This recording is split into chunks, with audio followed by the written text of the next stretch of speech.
Welcome back, family. Lance Scurv here, the Scurv podcast. I know this title would pretty much intrigue you to click on it, but it's not clickbait. And it's not about what many would say, bashing the church. I don't have to bash the church, the black church. They do enough bashing and exposing themselves pretty good already themselves. I wanted to speak about something that's happening in the present day, why the congregations are shrinking and why church membership is going down. And I titled this, God Never Needed a Middleman, Why the Church Hustle is Collapsing. And the figure you see on this banner is or exemplifies what many pastors are: pimps, hustlers, demons. Not all of them. I know a couple of good ones, but they're in a system probably that they don't understand completely at the root. You know, we see the leaves on a tree, we see the fruit that it bears, but we don't know how deep those roots go. And we can have churches that do good deeds, help people out, pass out turkeys on Thanksgiving, but at the root of it, what is really happening? What's the real deal? Well, anyway, let's speak it this way.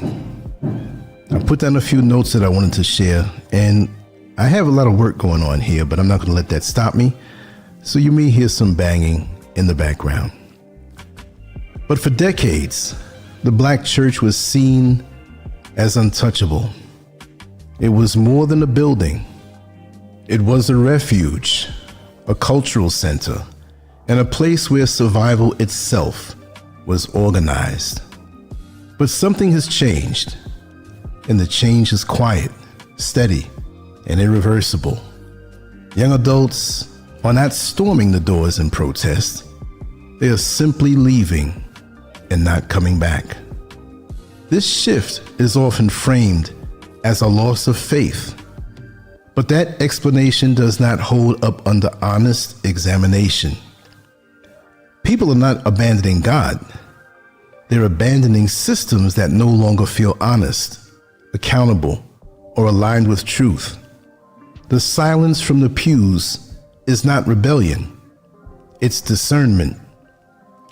Recent research shows that church membership among black adults has dropped sharply over the last 2 decades, with the steepest decline coming from millennials and Generation Z. Fewer than 1 in 5 from the youngest generation attend church regularly. This is not a temporary dip. This is a generational break. What makes this moment different is timing. We're living in a period that marks roughly 400 years since the beginning of large-scale African enslavement in America. That number is not just historical, it's biblical. And for many, that alignment feels impossible to ignore. This is why the old explanation is no longer satisfying. This is not about distractions, social media, or moral decay. This is about awakening. A generation is reading, studying, questioning, and realizing they no longer need intermediaries to reach the Most High. The decline in church attendance is measurable and very dramatic. Over the last 20 years, black church membership has fallen by nearly 20 percentage points. Younger adults are the least likely to attend, the least likely to tithe, and the most likely to describe organized religion as untrustworthy. What stands out is that faith itself has not disappeared. Prayer has not disappeared. Scripture has not disappeared. What has disappeared is the unquestioning loyalty to institutions that demand sacrifice without transparency and obedience without accountability. Previous generations built their lives around Sunday service. Today's generation is asking why. They see the gap between what is preached and what is practiced. They notice the wealth at the top and the struggle at the bottom. They are no longer willing to pretend that contradiction does not exist. When asked why they left, many give the same answers. The message felt manipulative. The money demands felt constant. The leadership felt distant. And the God they encountered in Scripture felt very different from the system they were told to defend. What is happening now is not spiritual collapse. It is spiritual separation. People are distinguishing between God and the institution that claims ownership over him. That distinction changes everything. For generations, faith was filtered through authority figures who controlled interpretation, access, and belonging. Today, people read Scripture for themselves. They compare history with doctrine. They test what they were taught instead of accepting it by default. This is why prosperity-focused teaching has lost its grip. The promise that giving money guarantees divine reward no longer matches reality. People gave faithfully and still struggled. They sowed seeds and watched leaders harvest lifestyles they themselves could never afford. When people stop believing that suffering is holy and start asking who benefits from their sacrifice, systems built on guilt begin to weaken. And once the money slows down, the illusion of spiritual authority collapses with it. History reveals a consistent pattern. Every time Black people approached freedom, religion was reshaped to manage that freedom. During slavery, Scripture was edited and weaponized to enforce obedience. Liberation stories were removed. Submission was emphasized. After slavery, theology shifted, but control remained. Respectability replaced resistance. Patience replaced justice. The image of God remained distant and foreign, reinforcing hierarchy instead of shared humanity. In moments when faith fueled real liberation, those movements were often resisted, silenced, or destroyed. What survived was the version of religion that posed no threat to power, asked no hard questions, and redirected hope toward the afterlife instead of justice in the present. This pattern did not end. It evolved. It became polished, branded, and profitable. And for a long time, it worked. Technology changed everything. Information that once stayed hidden became searchable. Financial contradictions became visible. Scandals could no longer be buried. People began comparing sermons with reality in real time. The global shutdown forced people to sit alone with their beliefs. Without the building, the music, and the crowd, many realized they felt closer to God outside the system than inside of it. That realization did not fade when the doors of the churches reopened. At the same time, conversations once labeled dangerous became common. People discussed history before slavery, spirituality outside church walls, and interpretations of Scripture that centered their own identity instead of erasing it. The result was not chaos, it was clarity. Large religious institutions depend on consistent giving, silence, and loyalty. When those elements disappear, the structure fails. This is why questioning is discouraged and obedience is framed as righteousness. Beyond the institution itself, controlled spirituality has always benefited political and social power. A population trained to accept suffering and delayed justice is easier to manage. Faith that focuses on personal blessing instead of collective change weakens community strength. There is also a psychological cost. When divinity is portrayed through images that resemble historical oppressors, it reinforces inferiority at a subconscious level. Reclaiming spiritual identity challenges that hierarchy, which is why it has always been resisted. This is not accidental, it's structural. Questioning leadership is not attacking God. Scripture repeatedly commands discernment and accountability. Faith without examination is not faith, it is dependency. A building is not holy by default. According to Scripture, the body itself is the temple. God does not require real estate to be present. Leaving an institution is not leaving God. In many cases, it is obedience. Throughout Scripture, deliverance often begins with separation. Not every congregation operates the same way, but patterns matter more than exceptions. Silence in the face of corruption allows corruption to spread. Honoring history does not require defending present harm. The faith that once fueled liberation is not the same system now demanding unquestioned loyalty. Leaving church does not mean isolation. Community does not belong to institutions, it belongs to people. Mutual support, shared study, and honest connection can exist without hierarchy or exploitation. This moment calls for personal responsibility. Study without filters. Give where impact is direct. Build relationships rooted in truth instead of performance. Most importantly, understand that awakening is not rebellion. It is recognition.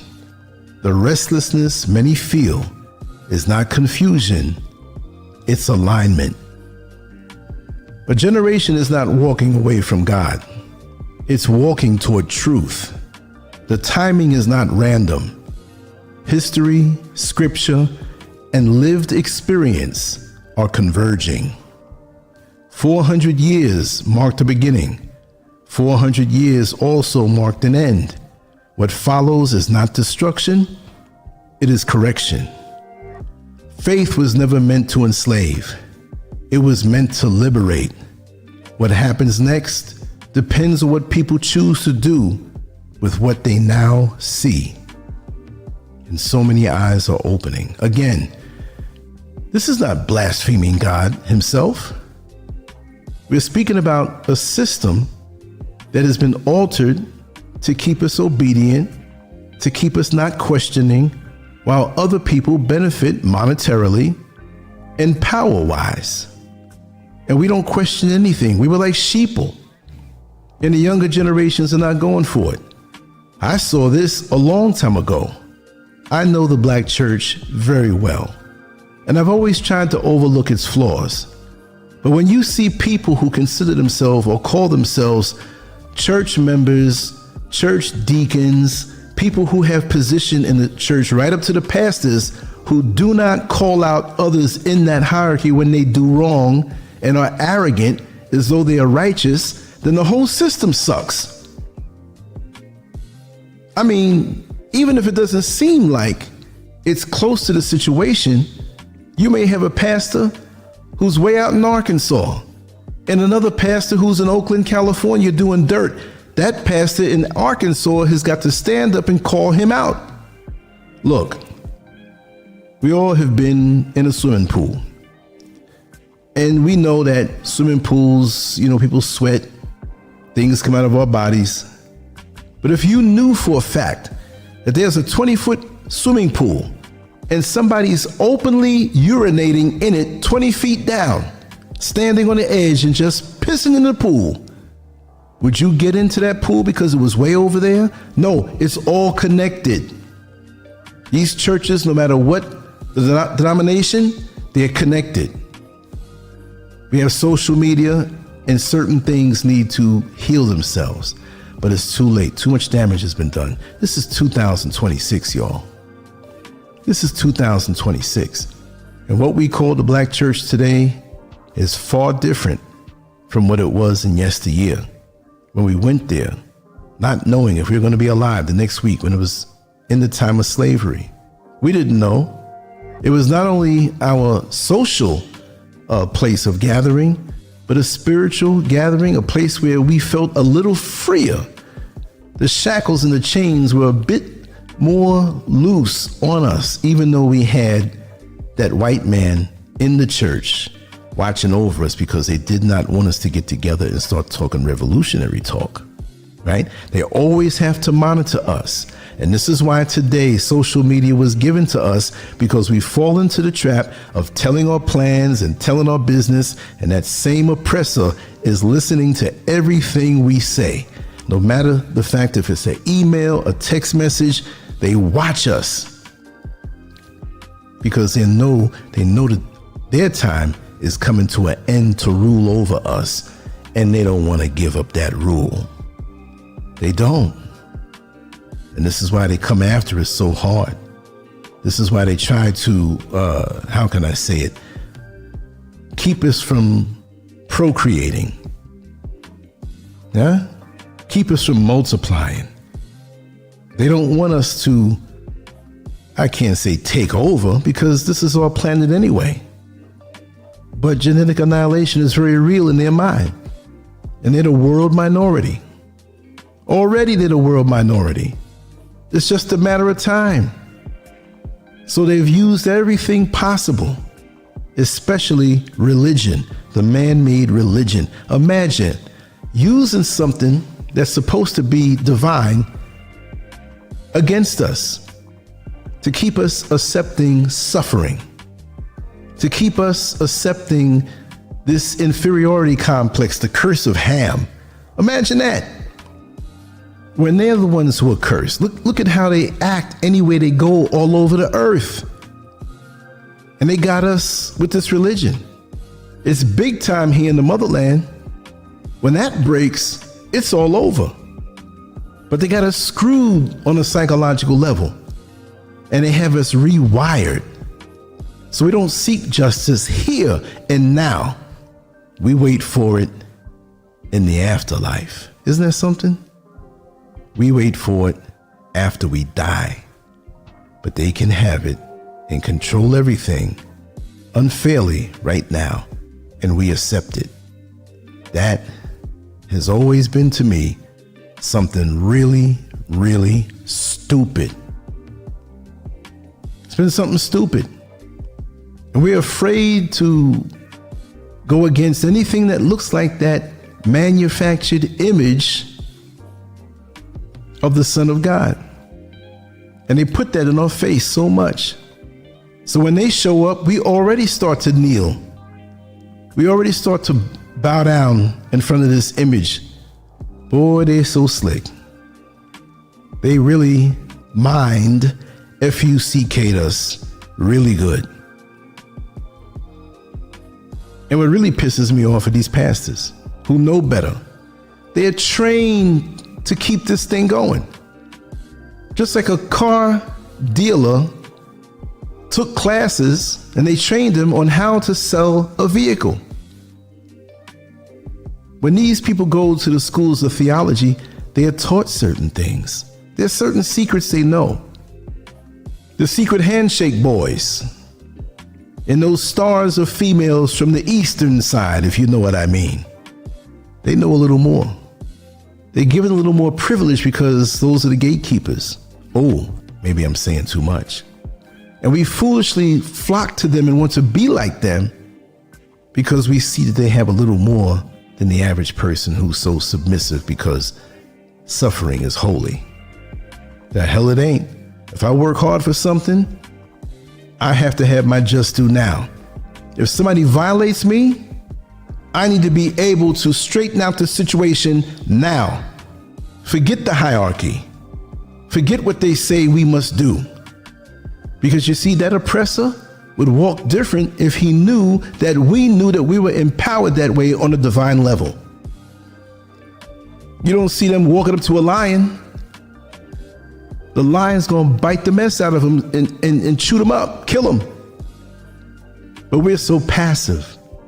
We can shoot and kill each other in our own neighborhoods, and they can walk through unarmed.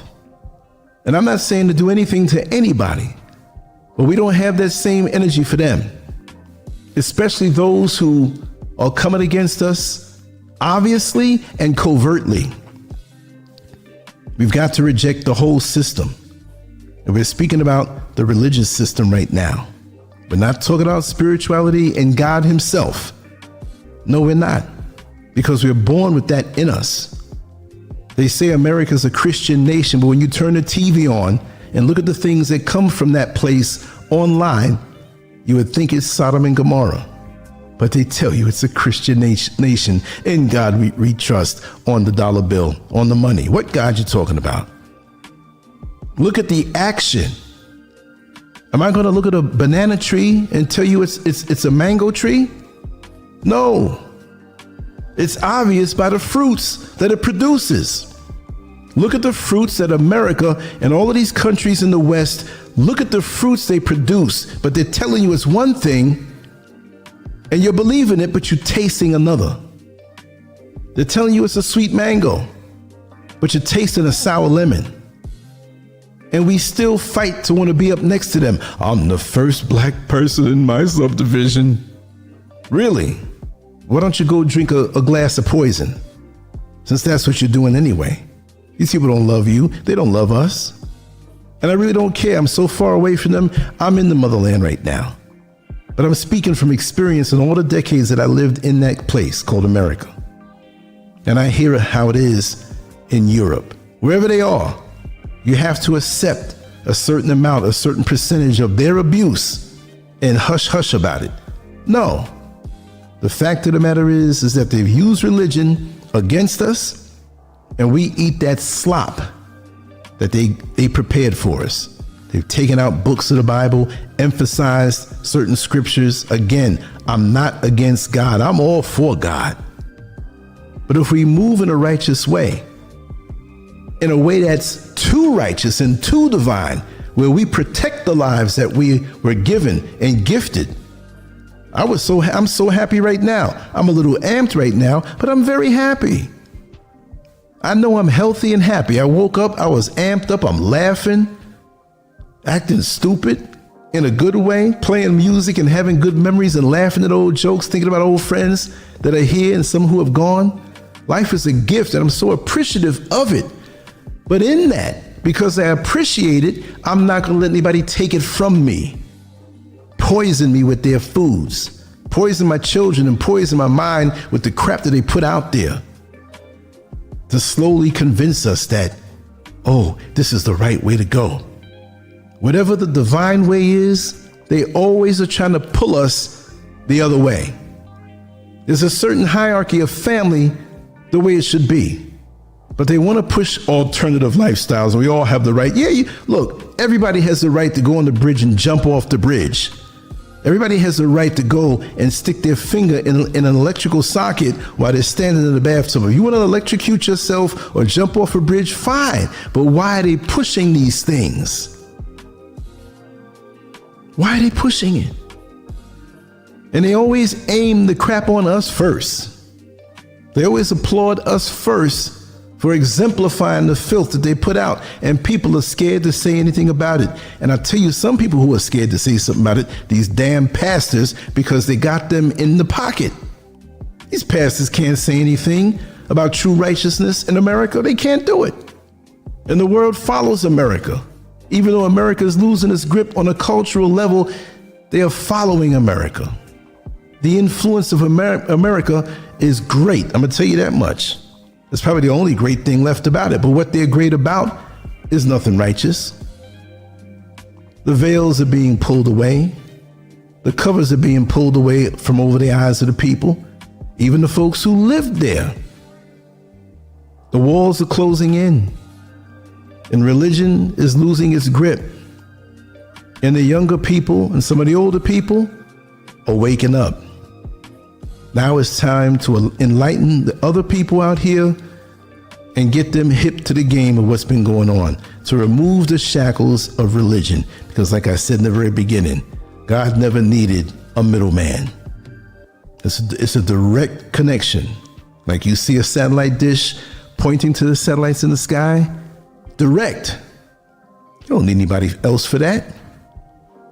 Anyway, I know I'm a little bit amped in a good way. I'm very positive, but I feel mighty in truth and mighty in speaking out against all this falsehood and foolishness out here that's wasting people's lives and pointing them in the wrong direction. And they live so many decades subservient to this system, only to realize, if they are strong enough to realize, because many people see it and stick their head right back in the sand, wasted all their years following this hierarchy, religion. No, there's nothing to follow. You have it in you. God is in you. You have that voice that tells you right from wrong. You know right from wrong. And if you don't listen to it, the consequences will be there. And you know that. But see, the more you reject the righteous voice that you hear within your mind and in your heart, is the less that you'll hear it. And you'll eventually find yourself on the level of a beast. And that's where America finds itself. Anything goes.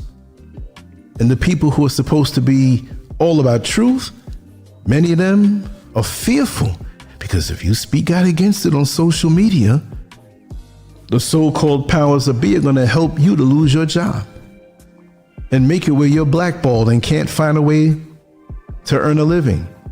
This is why you have to come out of that system. Even use some of the money that you have accrued in that system to get off the grid, to be self-sufficient, that you can really sleep deep at night, that you don't have to partake in their supermarkets to get food. You can grow your own. Stack up and store. You never know what's going to jump off in this country and in the world. Prepare yourself. That's why the new title behind my name is a prepper. I'm a prepper. I'm preparing. Mad Guns Monster, thank you so much for that communication yesterday. It helped to jumpstart me into doing what I know is right. And we're going to talk about these things on this platform.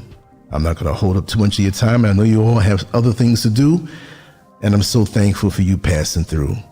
When you come here, sometimes I'll be in different moods. I'll be sometimes in a more playful mood, sometimes more serious, sometimes righteously angry, and other times sentimental and reminiscing on things. But I'm going to be human and I'm going to be myself. This is not a manufactured plastic presentation where I put on a costume and speak the same way all the time just to get clicks and likes and build this false persona. I am who I am. Anyway, I love you all. I really, really do. Thank you for the wonderful comments. I'm reading them all. It's hard to catch up to all of them. There's so many coming in. But anyway, make sure to go to Scurv X. You'll see it in the bottom left-hand corner. Go there. That's where this video will be, and all the stuff that YouTube and other social media platforms won't have because it's going to be too intense. So go there and put your email address in there so we can have a direct relationship where everything that's created here will go right into your inbox and you'll be able to absorb it without people getting in the way and shadow banning my content. All right? I appreciate it. Thank you very much. I love you all. Scurv out. On to the next one. Peace.